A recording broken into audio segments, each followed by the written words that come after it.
Hi po, ang topic po natin for today is to make a 1 molar 250 ml sodium hydroxide solution.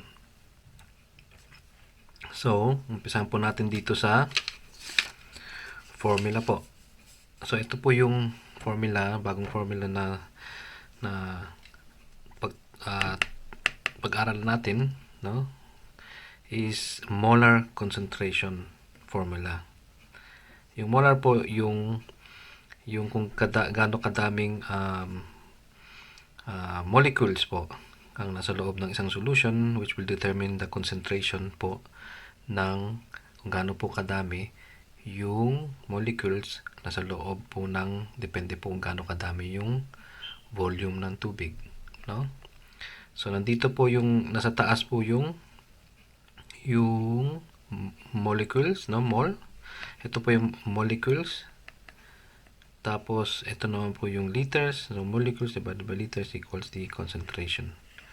No, yung concentration po niya. Tapos, nandito po sa baba, ito naman po ay molar mass. No? So, nandito po yung, katulad po sa taas dito, nandito po yung moles, o kaya molecules. No? Nasa baba po yung molecules, dito sa baba.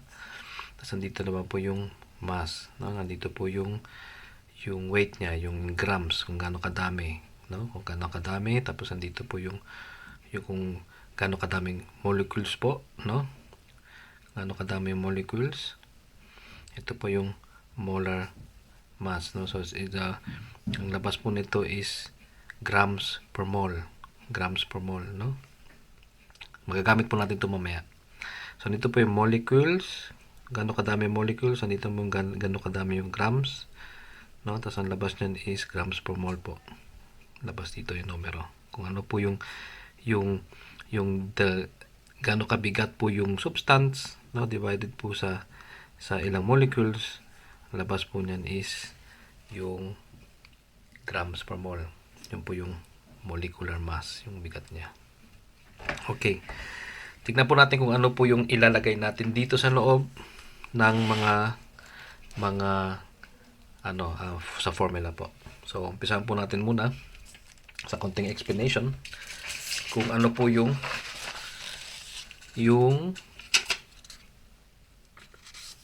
sodium hydroxide solution. So, katulad po sa mas naunang video dito, video number 6. Number 6 po 'yon, no? Ito video number 7. Tignan po natin ulit sa loob ng tubig, no? Mag-ionize po tong dalawa. Ibig sabihin magkakaroon po ng charge sa loob ng tubig itong compound nito. So ang maghihiwalay po siya sa loob ng tubig, magkakaroon po sa loob ng tubig ng Na plus and OH minus, no? So bakit dito hindi sila pwede maghiwalay? Sabihin natin yung sodium, oxygen, tapos po yung hydrogen, bakit di po sila pwede maghiwalay sa loob ng tubig, no? Itong oxygen tsaka hydrogen, kasi po yung oxygen tsaka yung hydrogen, nakikita niyo na po yan, di ba? Na nandito, tingnan niyo, pareho po silang anong napapansin niyo, na? So ito pong dalawa, pag sinama mo sila is a salt. So isa ionic bond, no? So itong dalawa naman, isa siyang, sabihin natin yung molecule na is a bond between non-metals. Kita nyo? Non-metals yan.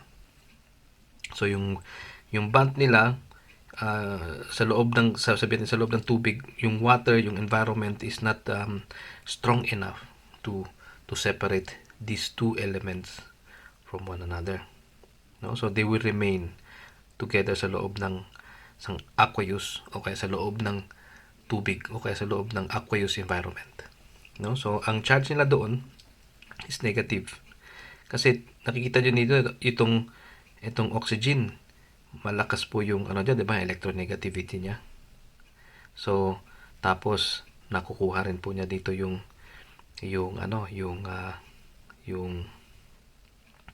ang tawag nito, yung electron ng hydrogen. No? So, negative. So, ang didikit ulit dito sa loob ng tubig is yung mga positive side.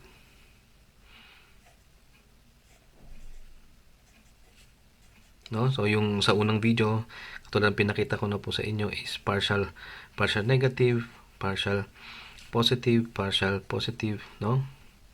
So, dagdagan ulit natin dito. So, sabihin natin ito yung mga water molecules.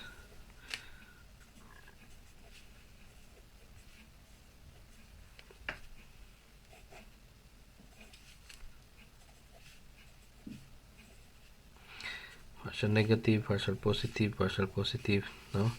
So, paulit. Na positive, negative, no? So, nagsusurround po siya. So, dito baliktad naman po. Nandito po yung minus, no? Yung partial negative side ng water molecule na nandito. Sabi natin 4, no? So, dito 4 yan. No? So, nakita nyo na yung idea.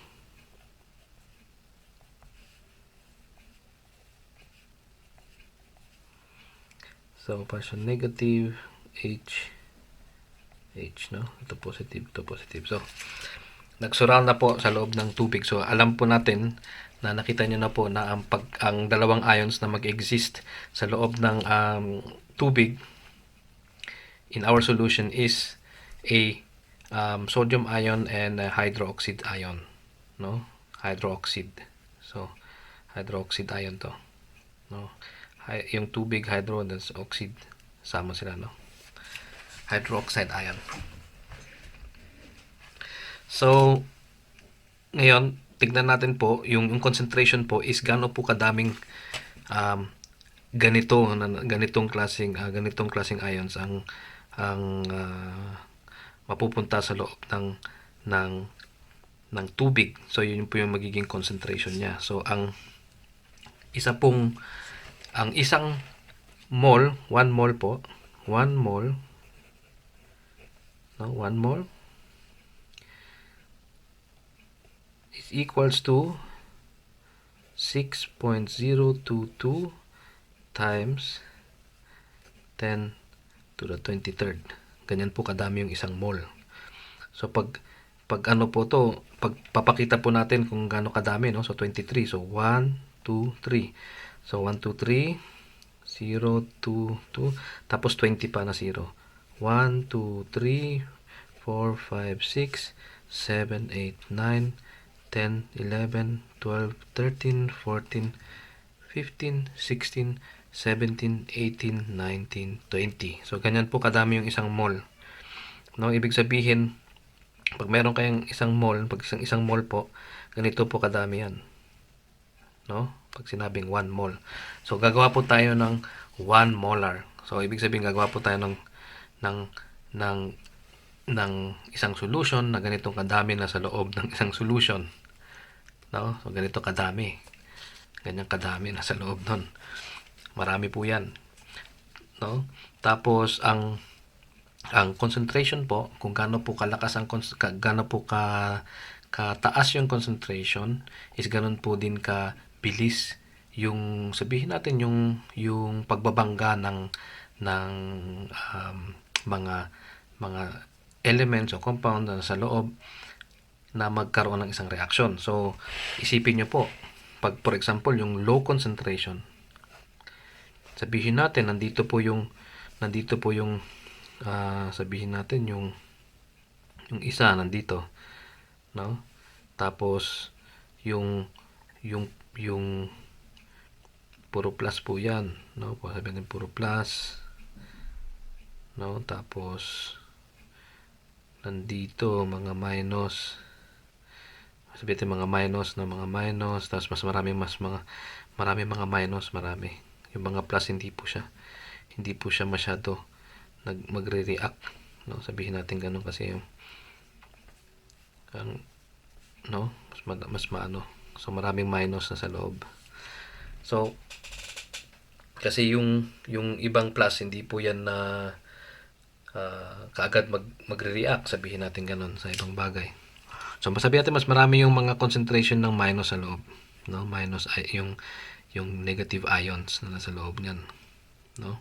So they are more reactive kaysa dun sa mga plus, no? So kung mas marami po, pag magpasok po kayo ng isang bagay na isang substance na pwede magkaroon ng produkto, no? Mas pag magpasok kayo, mas malaki po yung probability na magkaroon ng reaction sa loob. So pag mas mababa po yung concentration, sabihin natin nandito yung plus, no? Tapos nandito naman po yung mga minus, yung mga negative po, no? Ganyan po yung ano nila. Tapos naglagay kayo ng elemento ng isang, sabihin natin, substance, no? Tapos nandito siya, palangoy-langoy siya dyan, ikot-ikot, mas medyo matatagalan yung reaction, no? Na mas mababa po yung probability na magkaroon ng isang produkto doon sa loob kaagad, no? Tsaka pag naglagay naman kayo mas marami, mas malaki yung probability na yung mga nilagay nyo ay magkakaroon ng reaction. Pero hindi po din ganun kadaming reaction kasi konti lang po yung mga ka-reaction niya sa loob ng tubig.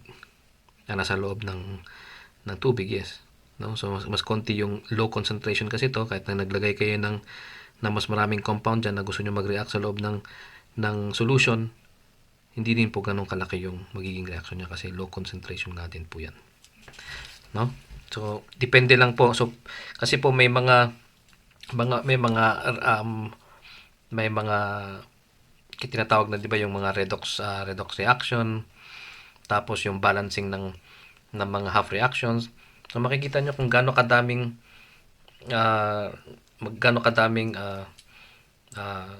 molecules ang kailangan nyo para mag-react sila ng sa isa't isa, na alam nyo kung gaano kadami yung kailangan nyo.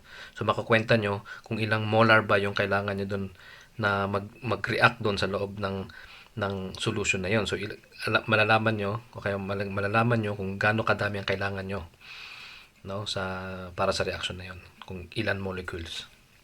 So yung molecules ngayon, for example, yung molecules is 1 molar, no? So yung 1 molar lalagay natin yung 1 molar po kailangan natin. So yung 1 molar ay lalagay natin dito sa molar concentration formula. So dalawang formula po ang gagamitin natin. Isa po yung molar concentration formula, yung pangalawa po ay yung molar mass formula, no? So katulad po sa papalit-palitan po lang natin to, no? Ililipat-lipat lang po natin yung mga nakalagay dito sa formula nito, yung mga nilagay, for example nito, itong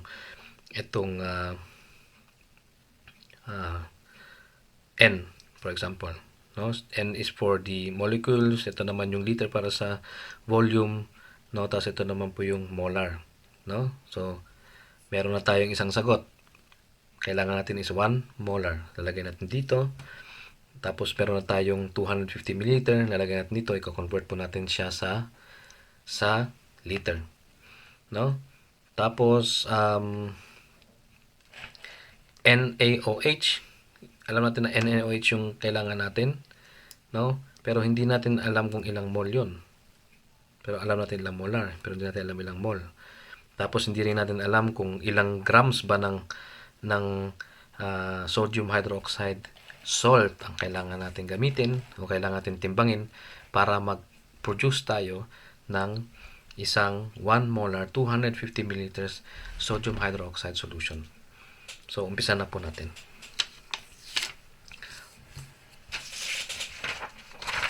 So gamitin po natin tong formula muna. Kopyahan lang po natin is, no, first step, M equals NL, no? Explain ko lang po dito. molar, no? Tapos nandito is equals, no? Tapos ito yung moles, no? And moles. Tapos yung sa baba is L, yung volume, no? So meron na tayo dito. Ito yung assignment natin. So ito yung assignment.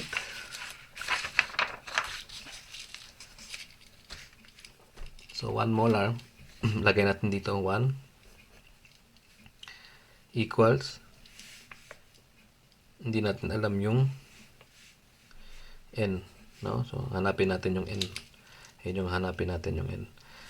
250 milliliters, 250 milliliters.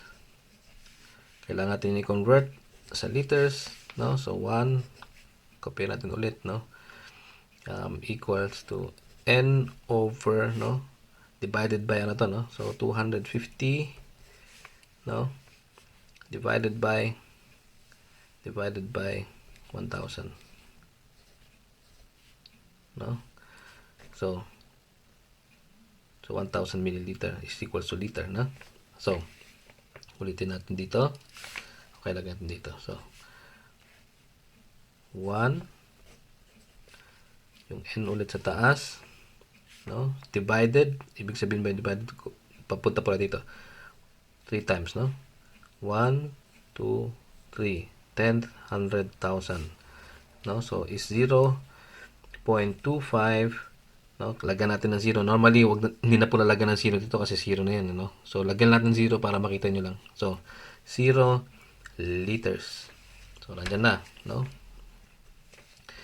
So ngayon, hahanapin natin yung, so sulat ko ulit dito, step number 2, no? Step number 2, sulat natin ulit, 1 is equals to, yung 1 molar, no? 1 molar, no? 1 m, no? Sulat natin yung 1 m, 1 molar yan eh. 1 molar, no? So alam niyo na 1 molar yan. So 1 molar equals to N over 0.250 liters. Okay? So, ngayon kailangan natin ilipat sa kabila yung ito para makuha natin ito kasi hinanap natin, no? So, alam niyo na po yan, ililipat-lipat lang po natin yung mga impormasyon dito sa formula, pero may mga rules po yan, no? So pag titignan nyo na po sa math yon, sa math, yung math na videos ko, tignan na po doon. So explain ko lang po sa inyo dito anong gagawin natin. So ngayon ito, lilipat natin sa kabila, may equal sign tayo dito. So we will put it on the other side of the equal sign. So ibig sabihin pag nasa baba siya, nasa divide siya, pag divide siya, gagawin natin siyang i-multiply natin sa kabila para magka-partner yan, 'di ba? Yung addition saka subtraction, yung division and multiplication. So pag ililipat natin siya sa kabila, magiging yung division magiging multiplication. Yung multiplication pag nilipat natin sa kabila ng for example ng equal sign, magiging yung division magiging multiplication sa kabila. So nakikita natin to, nasa baba siya, ibig sabihin siya yung divisor, sa kabila siya naman yung magmumultiply siya doon. So ito times natin para matanggal to, no? Times, no? Ito ibig sabihin lang nito is para mapakita natin na dito tayo magkakalkula, no? So times, no? Times 0. Okay, gawin na natin x times 0.250, no? Liter. So cancel out na dito, cancel out na dyan. Lilipat na natin sa kabila. Ang mangyayari po is 1, no? 1 m times, no? Kasi multiply. You times it on this side, you must have, yung kailangan nyo rin i-times sa kabila. So times 0, no? X na natin to, x 0.250, no? So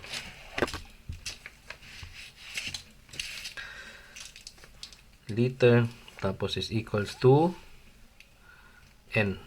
No, ito yung molecule natin. Kailangan natin yung molecule. Kailangan natin makita, malaman kung gaano kadami yung molecules niya para makita natin kung gaano kadami mamaya yung timbang. Yung timbang niya, yung timbang. Kailangan natin malaman yung timbang.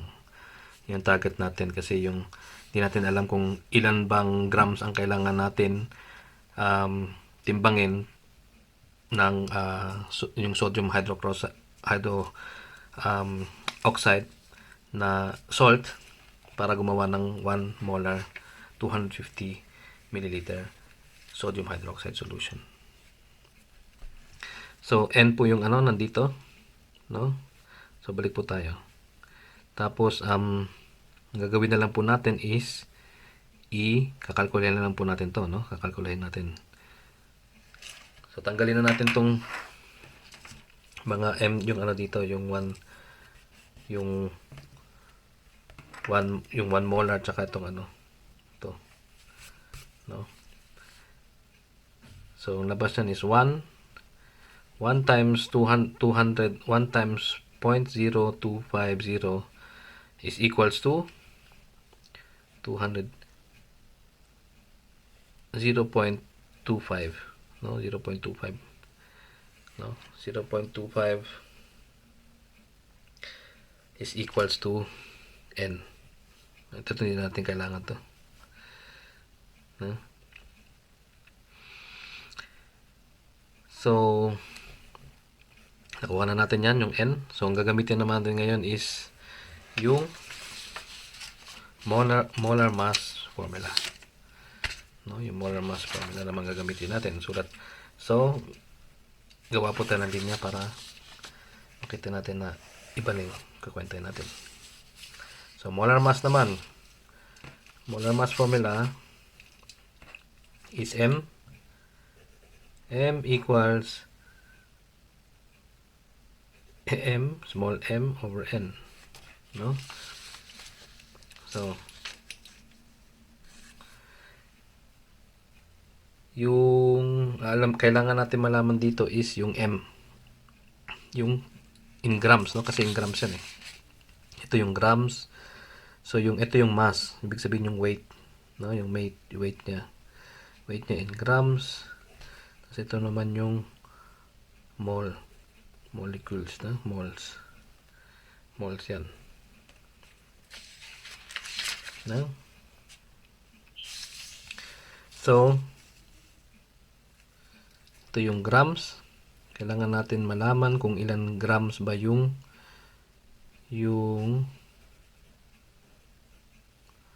moles yan, moles. So kailangan natin malaman kung ilang grams yung titimbangin natin. So nakuha natin yung information dito is 0.5 yung moles natin, no? 0.5 yung moles.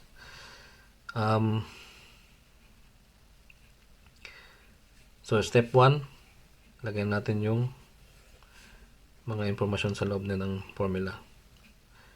Step 1 pala is i-convert muna natin tong formula sa kailangan natin. So ibig sabihin is ilipat natin ito dito para makuha natin yung grams, no? So ibig sabihin nasa baba siya, so anong gagawin natin? I-multiply. So times, no, times N dito sa side nito, times N, no? So ang labas niyan is M times N equals M, no? In grams to grams yan na. So so itong M, that is grams per mole, no? Grams per mole siya yung M, kasi nakikita na dito is grams per mole. M is equals to grams per mole, na per moles yung mole, kaya moles, no?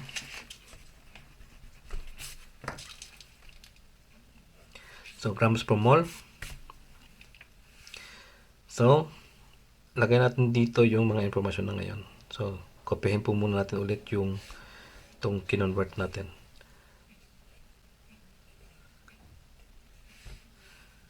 Equals M, no? Tapos ngayon papasok natin tong N. So, second step, ito yung M times 0.25 equals M, no? Ito yung molecule, yung yung molar mass po to, molar mass ng NaOH, no? So, molar mass ng MaOH. So, ano po ba yun? Yung molar mass nun. So, tignan po natin ulit sa ating periodic table. So, ang kailangan po natin is isang Na, isang O, tsaka isang H. So, nakasulat po dito yung atomic weight. So, kailangan po natin yung atomic weight kasi yung mass po, yun po yung weight niya. So, isang H, susulat natin dito, no, is 1.00794, no? 1.00794, no? Tapos yung sodium naman, yung atomic weight niya is 22.989770. 22.989770. Tapos isang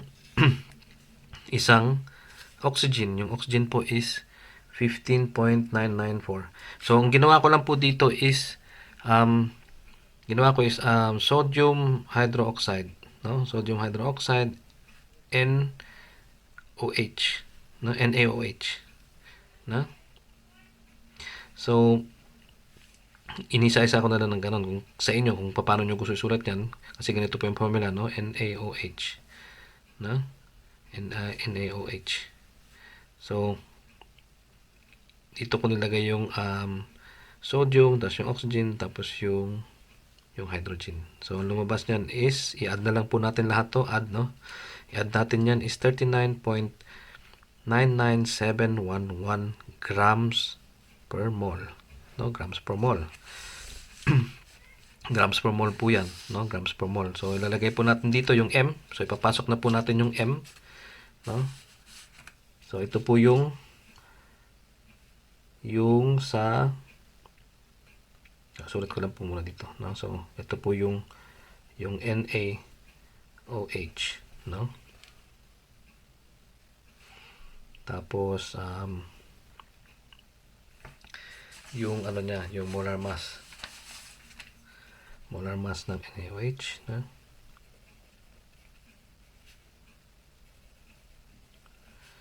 No, times 0.25 na mole to mole equals yung M sa grams. Magiging grams po yung labas nito. So, NaOH, ang molar mass ay 39.99711 grams per mole, no? So, sulat natin dito, palitan lang po natin to, no? So, 39.99711 grams per mole times 0.25 mole, no? Equals mass, yung yung mass, yung bigat, grams. So, nakikita mo nyo po to, over 1 po yan, no? Over 1, no? May 1 po dyan sa baba, over 1. So, cancel out to, matitira na lang po is grams. So, ang labas po niyan is number 4.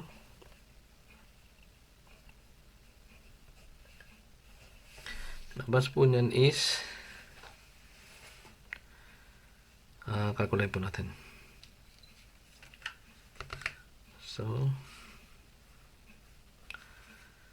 39.99711 99711 99711 times 0.25.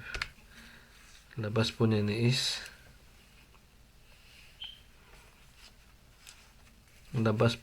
ano, 9.99.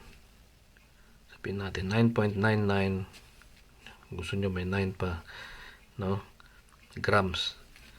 Pero kung may timbangan kayo na ganito, maabot ng 3 digits after the decimal, maganda. O kaya kung eksakto pa hanggang dito, pero mahal na po yung mga ganyang klaseng timbangan na umaabot po ng 1, 2, 3, 4, 5, no? 5 digits after the decimal, no? Very precise na po yun. So, ano na natin, mga normal lang na sabihin natin na pang timbangan para sa kusina. So, 2 digits after the decimal. So, hanggang dito, no?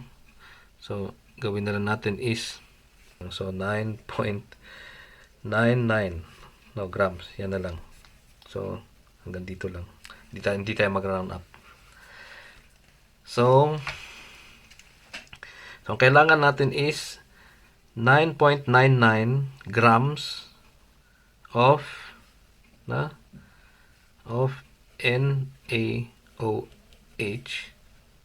salt. Natrium hydroxide salt. So, titimbangin po natin siya. Tapos, i-mix na po natin siya sa tubig.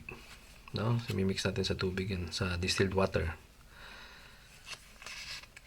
So, nakita na po natin, no? So, ang kailangan na po natin na salt, yung bigat niya is 9.99 grams of sodium hydroxide salt. So, nakwenta na po natin is 9.99 grams of sodium hydroxide salt ang kailangan po natin. So, kung meron po kayong ganito, volumetric flask, no, 250 milliliters po, no? So, ito po yung kailangan natin para po mas eksakto po yung concentration na mapoproduce po natin, no? So, ano po yung mga impormasyon na nandito sa volumetric flask? Teka, saan pa mas ano? Okay, din sa puti, mas malinaw. So, nakikita sa puti. So, nakita po natin dito, meron po siyang plus minus 0.15 milliliters, no? Tapos meron tayo nakikita ditong 20 degrees Celsius, tapos meron A, no? Tapos ano pa ba meron dito? Ito yung ano yan, sa takip yun, yung laki ng dito sa taas. Yung butas niya, ito yung pangalan ng gumawa. Tapos so ito yung ito nakikita nyo, plus minus 0.15 milliliters is the accuracy of this yung measurement po nito, no? Ito po yung ring mark niya dito. May ring po siya dito, tapos meron ito hanggang dito po natin we will fill it up, no? Add, no? AD 250. So pag pupunuin po natin siya dito na may laman na po siya, tapos pupunuin natin siya hanggang sa 250 milliliters, dito po 'yon. Tapos yung niya, yung it will give you the guarantee that yung niya, yung precision niya is at 20 degrees Celsius with yung niya, yung sabihin natin yung pagka precise niya is plus minus 0.15 milliliters po. So yung B po is makikita nyo is plus minus 0.3. So ito po yung pinaka precise na na volumetric flask, yung class A. Yung class B is 0.30 milliliters. No? So malaki po yung niya, yung diferensya, no, ng pagka sa 20 degrees Celsius. No? So lahat po sila is 20 degrees Celsius na sinukat nila na yung precision niya is can be guaranteed at 20 degrees Celsius. Nandito po 'yun. No? Tapos ito yung DIN dito is Deutsche Industrie Norm. Is irrelevant po yan para sa atin. So, ito po yun. Yung nandito naman po sa volumetric flask. Makikita nyo po ang yung tubig ay pag napuno dito is parang may magano po siya yung ganoon po yan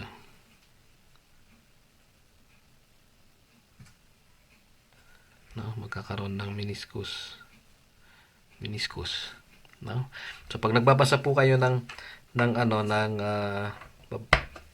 nito sa volumetric, gagamitin yung volumetric flask, dapat po yung mismo yung vertex, no, yung vertex, for example ito yung vertex point niya, yung pinaka dulo ng nitong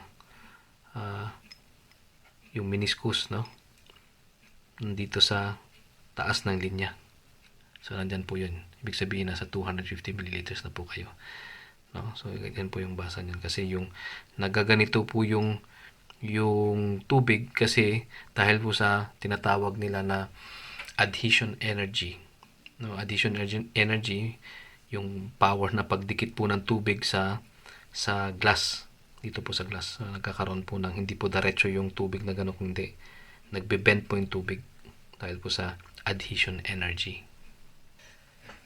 Tapos yung ginawa namin 1 molar 250 milliliters sodium hydroxide nilagay namin dito sa 250 milliliters Doran flask, no. So ano din to, pwede rin itong ilagay sa autoclave, itong bote nito, no. Hindi siya nababasag, no. So kita nyo dito,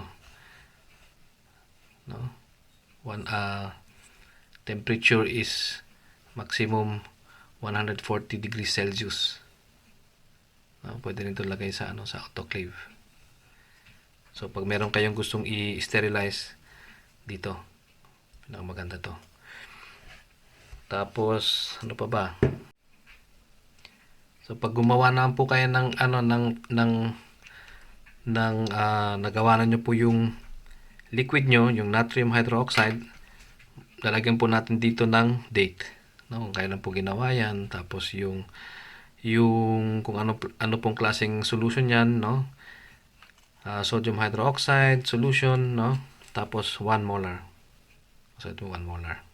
So para alam po natin to kung ano po yung laman nitong flask. So saan po ito gagamitin? Yung 1 molar, for instance po, pwede pong gamitin to sa pag-adjust ng pH, no, sa pag-adjust ng pH. Yung natrium hydroxide po is hindi po siya, it will not bring you to the acidic pH level, but it will bring you to the basic pH level. Ibig sabihin, you will put the pH higher and not lower, no. So when we want to put pag gusto po natin ibaba po yung pH, gagamitin po natin sa hydrochloric acid, no, HCl na solution. So gagamitin po to is, for example, sa pag-adjust ng pH for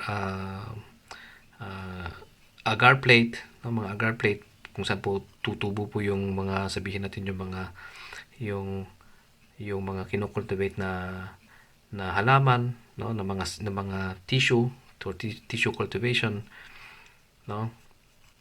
Sa iba naman is para din sa mga mushrooms, no, para din sa maging substrate ng spores, no. So you need always to adjust, pang-adjust lang po to we were producing this solution to adjust for the adjustment of the pH level, no, 1 molar.